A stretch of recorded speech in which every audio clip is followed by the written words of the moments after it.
Good morning, good afternoon, and good evening. It is another election of politics on the street. Yesterday, we saw how the former governor of Kaduna State, Nasiru El-Rufia, has now started forming alliance with some stakeholders in the northern politics. Now, do you think that El-Rufia is trying to become the president come 2027? Now, probably most of the persons in the north are not in support of the current administration, sir. How will you react to this, sir? Good morning, Mr. David. Thank you for having me. I think El-Rufia is a northern leader that has a clout. Don't forget, El-Rufia I think it was a arrowhead for Asiwaju's presidency in the north. He stood, boldly against the cabals who wanted to ensure that the power remained in the north. When Buhari was indifferent, when Buhari was silent, when Buhari didn't seem to be supportive of Tinubu, El-Rufia was the loudest voice from the north. And he was respected because he has the clout. Well, for me, I don't think it is impossible for El-Rufia to vie for presidency. But for him to come out 2027, I think it will be an affront against all the southerners, be you South, Southwest, or Southeast. We have had an handshake agreement that 8 years for North, 8 years for South. Now, sir, most persons are of the view that it was because he was not given a ministerial portfolio. That was why he has not been in good terms with the current president. Well, I think if that is the case, I don't think that is out of place. Because to be sincere, I think El-Rufia deserves a very powerful position in this administration. The likes of Adelabu that was used in his place. Because ordinarily today, El-Rufia would have been a minister of power. And I think if he was a minister of power, he would have even done way better than the guy on that position right now.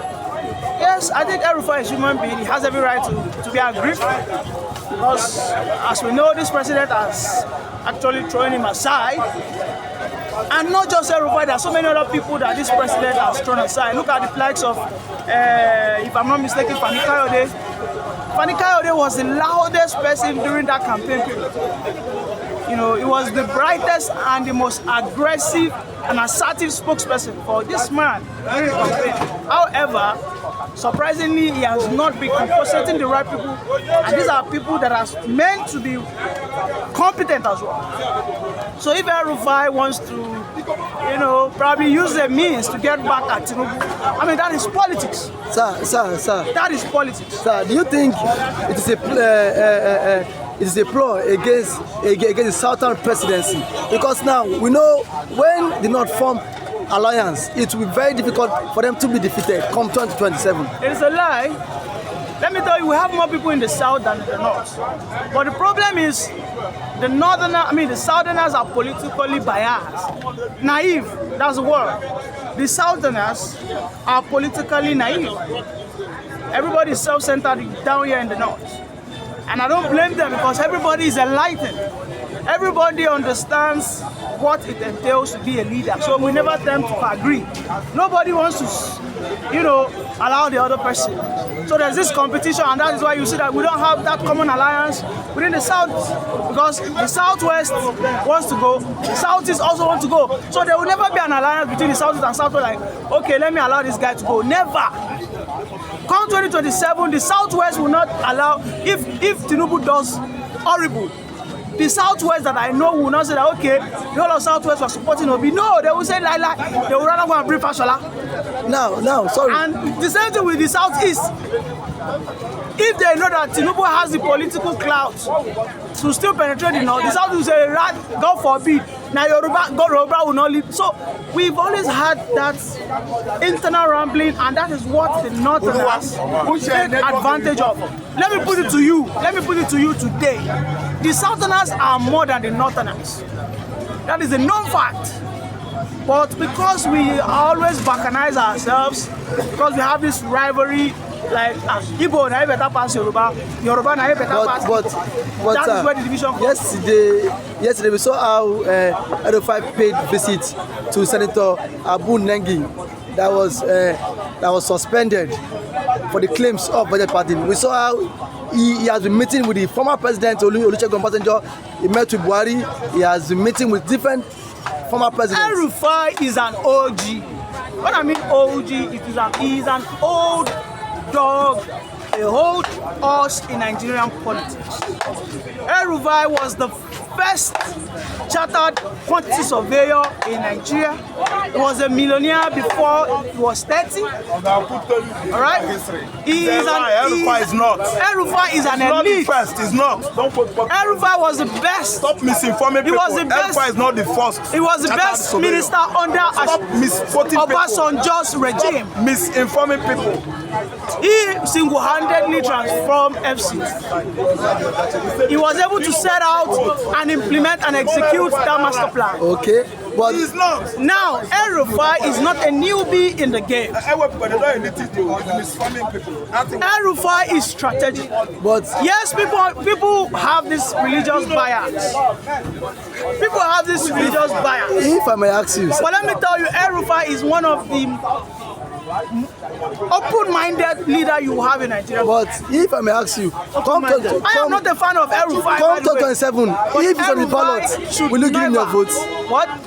If it's on the ballot, come 2027, will you give former governor of Kaduna State, Nasiru El-Rufai, your The vote? Southerners have not exhausted their 8 years of. The Southerners are not accepted. Let me tell you, we have so many levels that we look at before we take our decision. But the way First the and president foremost, let me tell is you, going now, do you no. think he Let stand me- a better chance Let me tell in the you, north? you still have Obi there. Do you think President Tinubu stand a will better chance El-Rufai topple Obi? in the north? The question you would have asked me is, would I vote Obi or Tinubu? They are both Southerners. That is a fair question to me. But if you think I will allow a Northerner to come and dethrone a Southerner, when we, the Southerners, including you, right, we have not completed our 8 years, then I'm only betraying my clan. And I am not clannish, but it's an agreement we've had. Nigeria ordinarily should be a confederation. That is the truth. Let me tell you, if we allow the Northerners break that agreement, they will not stop at that. They will take it as a birthright, and there will never be a day that in Southerners, be you Igbo outside, Efik, Calabar, wherever you are, will have that temerity to say that no, the Southerners must do 8 years before the Northerners. 2027 should be a battle of the Southern presidency. That was what Obasanjo did in 2027. That was what, let me tell you, let me remind you, that was what Obasanjo did when he told Peter Odili has spent a lot of money. 2 months, 3 months before the election, he changed everything and he brought here. But that's not in our constitution, sir. But that is not in our constitution. I am telling you, we've had an handshake. Okay? It is not in our constitution, but the question is, will you, as a Nigerian, allow such? We are calling for constitutional amendment. These are the things that have to be included, right? So between now and 2027, if we decided that, okay, fine, it doesn't matter where you come from, then if that is a collective agreement, then I'll be fine. It doesn't matter if the Northerners are on that president's Chelsea for 16 years straight, then nobody should complain. Thank you very much. No, but thank you for coming to the show, sir.